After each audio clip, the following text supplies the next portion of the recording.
ఓం మహాగణపతే నమః. ప్రేక్షకులకు నూతన సంవత్సర శుభాకాంక్షలు. ఈ వీడియోలో మనము వృషభ రాశి వారికి ఈ జనవరి మాసంలో అంటే 2025వ సంవత్సరంలో జనవరి మాసంలో ఎలాంటి రాశి ఫలితాలు ఉన్నాయో చూద్దాము.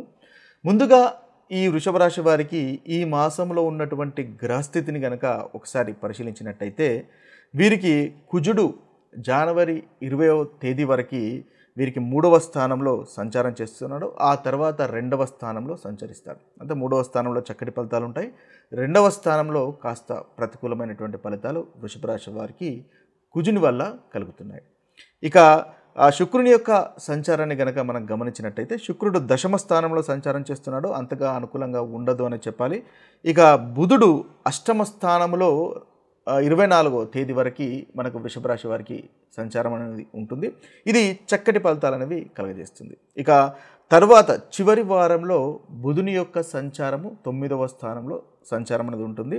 ఇది కాస్త ప్రతికూలమని చెప్పాలి. ఇక రవి యొక్క సంచారము ఈ మాసంలో వృషభ రాశి వారికి అంతగా అనుకూలంగా లేదని చెప్పాలి. ముఖ్యంగా అష్టమ స్థానంలో జనవరి 14 వరకు సంచారం అనేది ఉంటుంది. ఆ తర్వాత 9వ స్థానంలో జనవరి 14 తర్వాత వృషభ రాశి వారికి సంచారం అనేది ఉంటుంది. ఇక గురువు మీకు 1వ ఇంట్లో సంచారం ఉంది. ఇక శని దశమ స్థానంలో ఈ మాసంలో వృషభ రాశి వారికి సంచారం అనేది ఉంటుంది. ఇక రాహు 11వ స్థానంలో ఉన్నాడు.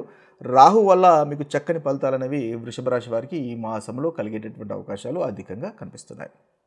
ఇక కేతు 5వ స్థానంలో సంచారం.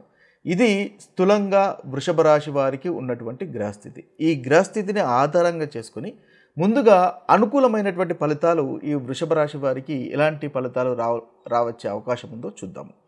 అయితే కుజుని వల్ల మొదటి 2 వారాలు దాదాపు 3 వారాల వరకు జనవరి 20వ తేదీ వరకు చాలా చక్కటి ఫలితాలు అనేవి వృషభ రాశి వారికి కలుగుతున్నాయి. ముఖ్యంగా వివాహ ప్రయత్నాలు మీరు ఏదైతే చేస్తున్నారో ఒకవేళ చేసేటటువంటి పరిస్థితులు కనుక ఉన్నట్టయితే వివాహ ప్రయత్నాలు తప్పకుండా విజయవంతం అనేది అవుతాయి. ఇక ఆరోగ్య విషయంలో కాస్త మీరు ఇబ్బంది పడుతున్నట్టయితే ఈ కుజుని యొక్క గ్రహం యొక్క స్థితి వలన ఆరోగ్య విషయంలో కూడా మెరుగుదల అనేది ఈ మాసం తప్పకుండా వృషభ రాశి వారికి కలుగుతుంది.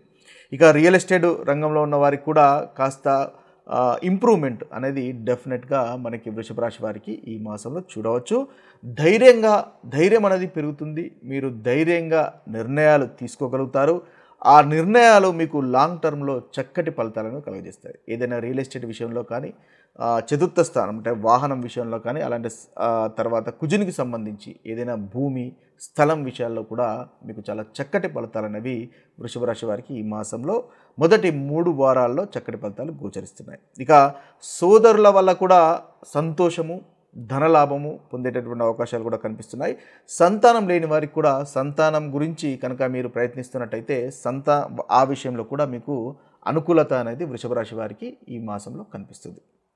ఇక మనకి బుధుని వల్ల కూడా వృషభ రాశి వారికి చక్కటి ఫలితాలే అధికంగా కనిపిస్తున్నాయి. బుధుని వల్ల వివిధ రకాలుగా ధనలాభం కలిగేటటువంటి అవకాశం వృషభ రాశి వారికి కనిపిస్తుంది. ఇది జనవరి 24 వరకు మీకు బుధుని యొక్క సంచారం అనుకూలంగా ఉంది.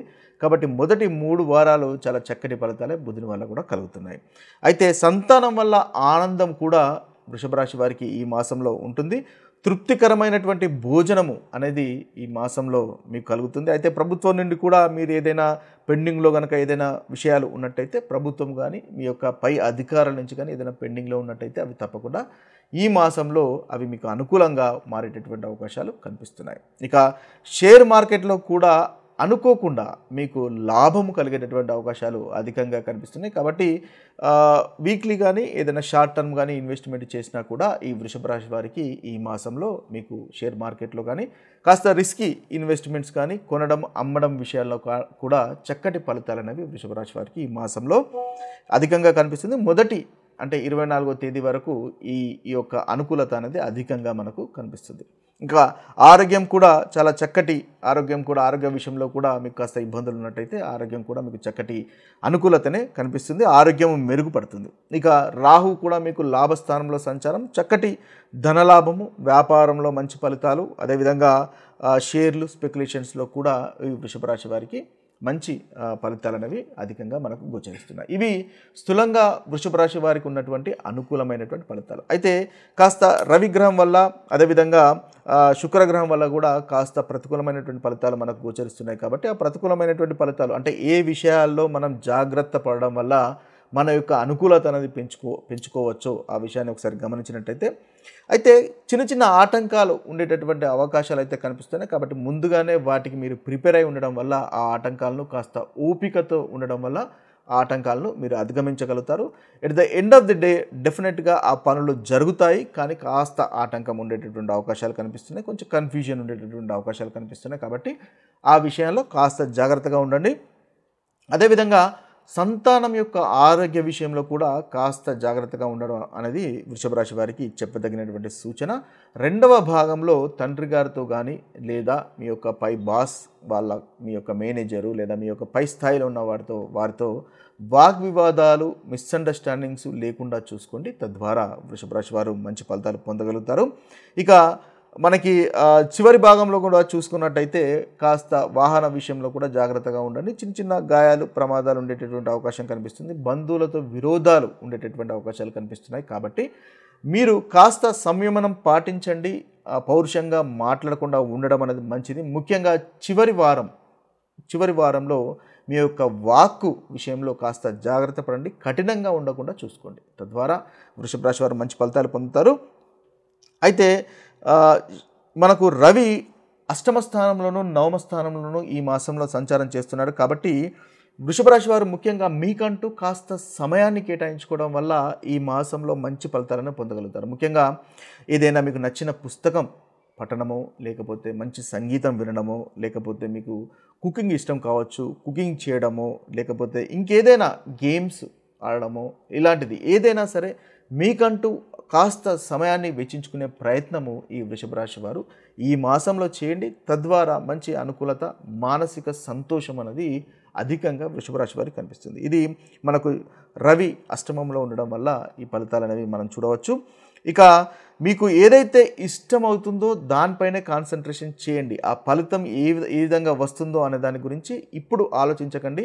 మీకు మనస్సుకు ఏది నచ్చితే దాన్ని చేయడానికి ప్రయత్నం చేయండి. మీకు దీర్ఘకాలికంగా తప్పకుండా దీర్ఘకాలంలో మంచి ఫలితాలు అనేవి వృషభ రాశి వారికి కలుగుతాయి. ఇక కొత్త ఐడియాస్ కూడా వచ్చేటటువంటి అవకాశాలు కనిపిస్తున్నాయి. క్రియేటివిటీ అనేది పెరిగేటటువంటి అవకాశాలు కూడా వృషభ రాశి వారికి కనిపిస్తున్నాయి. కాబట్టి ఆ విషయంలో కూడా మీరు మీ యొక్క ఆలోచనలను కార్యరూపం చేసే ప్రయత్నం కూడా ఈ మాసంలో మీరు చేయవచ్చు. ఇక చూసినట్టయితే మనకి ఈ వృషభ రాశి వారికి ఉన్నటువంటి పరిహారాలు ఈ మాసంలో ముఖ్యంగా మనం చూసినట్టయితే కుజునికి పరిహారము, అదేవిధంగా మనకి శుక్రునికి మహాలక్ష్మిని పూజించండి. తద్వారా ఈ మాసంలో మంచి ఫలితాలు పొందుతారు. అదేవిధంగా సుబ్రహ్మణ్య స్వామిని పూజించండి లేదా హనుమంతుని పూజించండి. తద్వారా ఈ మాసంలో వృషభ రాశి వారికి ఉన్నటువంటి ప్రతికూలమైనటువంటి ఫలితాలు తొలగిపోయి అనుకూలమైనటువంటి ఫలితాలు పెరుగుతాయి. ఇవి స్థూలంగా ఈ రాశి వారికి ఈ మాసంలో ఉన్నటువంటి రాశి ఫలితాలు. మరొక వీడియోలో మరొక రాశి ఫలితాలతో కలుద్దాము. అయితే ముఖ్యంగా మనం గమనించవలసింది ఏంటంటే, మీ యొక్క జన్మ జాతకంలో గనక మంచి గ్రహస్థితి కనుక ఉన్నట్టయితే ఈ ప్రతికూలమైనటువంటి ఫలితాలు కూడా అంతగా అనుభవంలోకి రావు. ఓ మహాగణపతే నమః. ప్రేక్షకులకు సంక్రాంతి శుభాకాంక్షలు. అయితే మనం మకర సంక్రాంతి గురించి కనుక మాట్లాడుకున్నట్టయితే, ఈ మకర సంక్రాంతి పండుగకు మరొక పేరు ఉత్తరాయణం అని కూడా అంటారు. అంటే ముఖ్యంగా ఎప్పుడైతే మనకు రవి ధనుసు రాశి నుండి మకర రాశిలోకి సంచారం చేస్తాడో అప్పుడు మనము ఈ సంక్రాంతి పండుగను జరుపుకుంటాము. దీన్ని సంక్రమణము అంటే సంక్రాంతి అంటే సంక్రమణము కాంతి అంటే ఏదైతే రవి కాంతి రూపంలో మకర రాశిలోకి ప్రవేశిస్తాడో మనము సంక్రమణం జరుగుతుందో దానిని సంక్రాంతి పండుగగా జరుపుకుంటాము. ఇది ఒక చాలా స్పెషల్ పండుగగా కూడా మనము ఈ సంక్రాంతి పండుగను చూస్తాము. అయితే ఈ సంక్రాంతి అంటే ఉత్తరాయణము అని కూడా అంటారు. ఉత్తరాయణం అంటే రవికి మనకు ముఖ్యంగా సూర్యునికి రెండు రకాల దిశల ప్రయాణం ఉంటుంది. ఒకటి దక్షిణాయనం, ఒకటి ఉత్తరాయణం. ఇది ఉత్తరాయణం ప్రారంభం కాబట్టి దీన్ని ఉత్తరాయణము అని కూడా అంటారు. ముఖ్యంగా న్యాచురల్గా జనవరి 14-15లో ఉత్తరాయణం ప్రారంభమవుతుంది. అదేవిధంగా జూలై 16-17కు దక్షిణాయనం అనేది ప్రారంభమవుతుంది. ఇది నార్మల్గా మనకు ప్రతి సంవత్సరం జరిగేటటువంటి విషయం. అయితే ఈ ఉత్తరాయణమునకు ముఖ్యమైనటువంటి విశిష్టత ఏంటో కనుక మనం చూసినట్టయితే మనకు కురుక్షేత్ర యుద్ధము మనకు అందరికీ తెలిసినటువంటి విషయమే. కురుక్షేత్రంలో కూడా భీష్మ పితామహుని యొక్క మరణము ఆయన తన ఎప్పుడు మరణించాలో నిర్ణయం చేసుకునేటటువంటి వరము ఆయనకు ఉంది. కాబట్టి మన పురాణాలు ఏం చెప్తాయంటే ఈ భీష్మ పితామహుడు ఉత్తరాయణం ప్రారంభమైనప్పుడు తన తుది శ్వాస విడిచాడు అని చెప్తాయి అన్నమాట. అంటే ఉత్తరాయణకు ఉన్నటువంటి విశిష్టతను మనకు పురాణాలు కూడా చెప్తున్నాయి. అయితే ఈ సంక్రాంతి రోజు మనము ఎలాంటి పరిహారాలు చేసుకోవాలి, ఎలాంటి పనులు చేయాలి, తద్వారా మనకున్నటువంటి పుణ్యము పెరుగుతుంది, పాపాలు తగ్గుతాయి, తద్వారా మనకు అనుకూలత అధికంగా పెరుగుతుందో చూద్దాం. అయితే మకర సంక్రాంతి మనకి 9:03 ఉదయం 9:03 ఉంటుంది. ఇక ఈ సంక్రాంతి పుణ్యకాలం వచ్చేసి మనకి 2 రకాల కాలాలు ఉంటాయి. ఒకటి పుణ్యకాలము, మహాపుణ్యకాలం. ఈ సంక్రాంతి పండుగ రోజు ముఖ్యంగా 9:03 నుంచి 5:46 వరకు ఈ సంక్రాంతి పుణ్యకాలం అని ఉంటుంది. ఇక మహాపుణ్యకాలం వచ్చేసి మనకు 9:03 నుండి 10:48 వరకు ఈ మహాపుణ్యకాలం అనేది మనకు ఉంటుంది. అయితే ఈ సంక్రాంతి రోజు ముఖ్యంగా ఎలాంటి పనులు చేయాలి అనేది కనుక మనం ఒకసారి గమనించినట్టయితే గంగా నదిలో స్నానం చేయడం అనేది చెప్పదగినటువంటి సూచన. అంటే గంగా నదిలో స్నానం చేయడం లేదా తీర్థయాత్ర స్థానాలలో స్నానం చేయడం వల్ల మనకు చక్కని విశిష్టమైనటువంటి పుణ్యము ఈ సంక్రాంతి రోజు జరుగుతుంది. ఒకవేళ మనకు గంగా నదిలో స్నానం చేసేటటువంటి అవకాశము లేదు అనుకుందాము. అలాంటప్పుడు కనీసం మనం స్నానం చేస్తున్నటువంటి నీళ్ళలో గంగా జలాన్ని కలుపుకొని అది శిరస్సుపై నుంచి స్నానం చేసుకోవడం వల్ల మంచి ఫలితాలు అనేవి మనకు కలుగుతాయి. అయితే అభ్యంగ స్నానం చేయడం అనేది ఈరోజు చెప్పదగినటువంటి సూచన.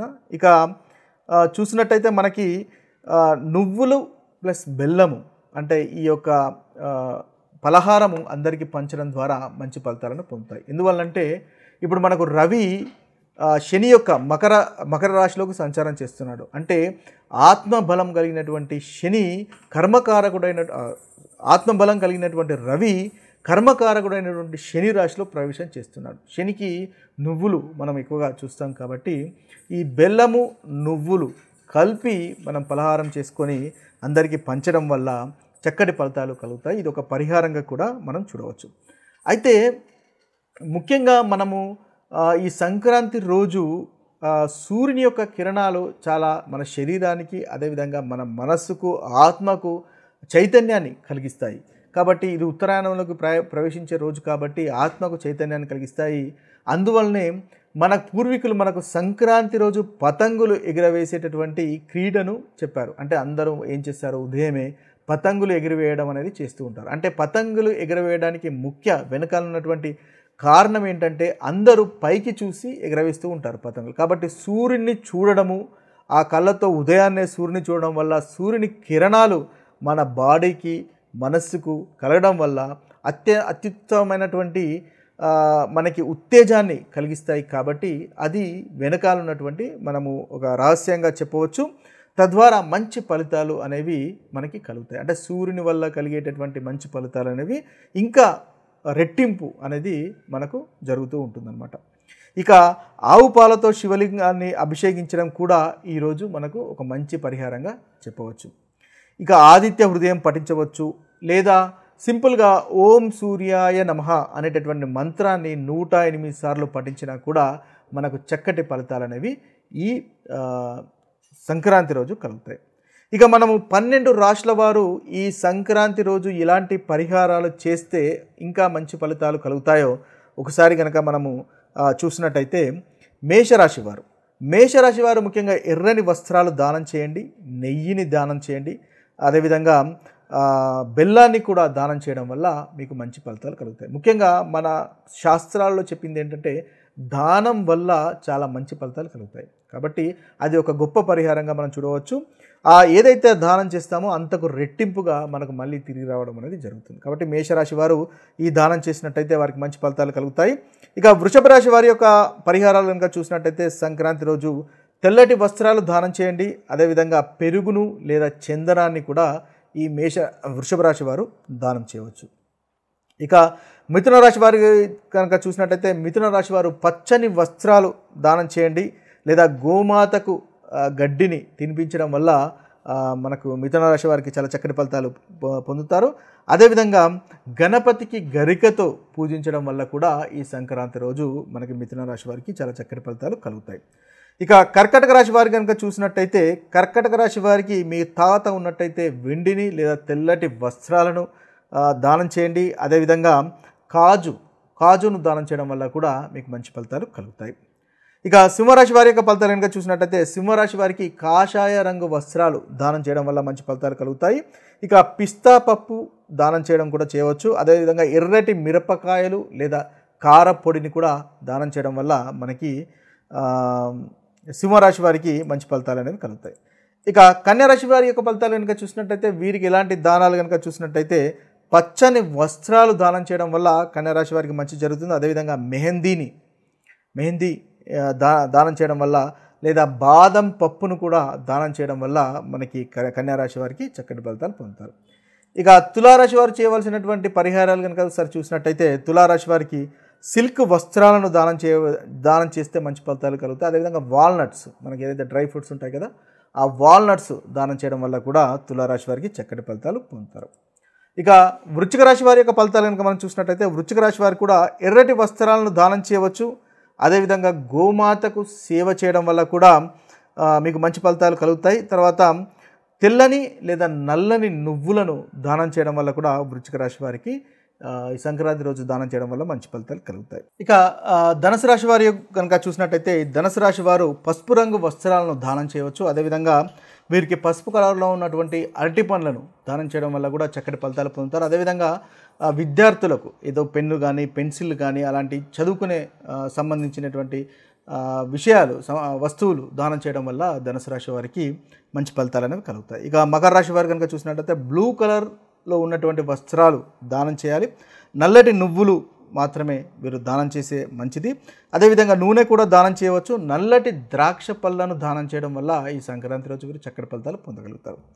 ఇక కుంభరాశి వారు కనుక చూసినట్టయితే కుంభరాశి వారు నల్లటి వస్త్రాలు మరియు చెప్పులు దానం చేయడం వల్ల కుంభరాశి వారికి చక్కటి ఫలితాలు అనేవి కలుగుతాయి. ఇక మనకు చూసినట్టయితే మీనరాశి వారికి కూడా పసుపు రంగు వస్త్రాలను దానం చేయవచ్చు, గురువు కాబట్టి. ముఖ్యంగా కొబ్బరికాయలు దానం చేయడం వల్ల, అదేవిధంగా అరటి పండ్లు దానం చేయడం వల్ల మీనరాశి వారికి చక్కటి ఫలితాలు కలుగుతాయి. ఇవి స్థూలంగా 12 రాశుల వారు చేయవలసినటువంటి పరిహారాలు. ఇక మరొక వీడియోలో మరొక మంచి విషయంతో కలుద్దాము. అంతవరకు సెలవు. సర్వే జన సుజనో భవంతు, సర్వే సుజన సుఖినో భవంతు. నమస్తే.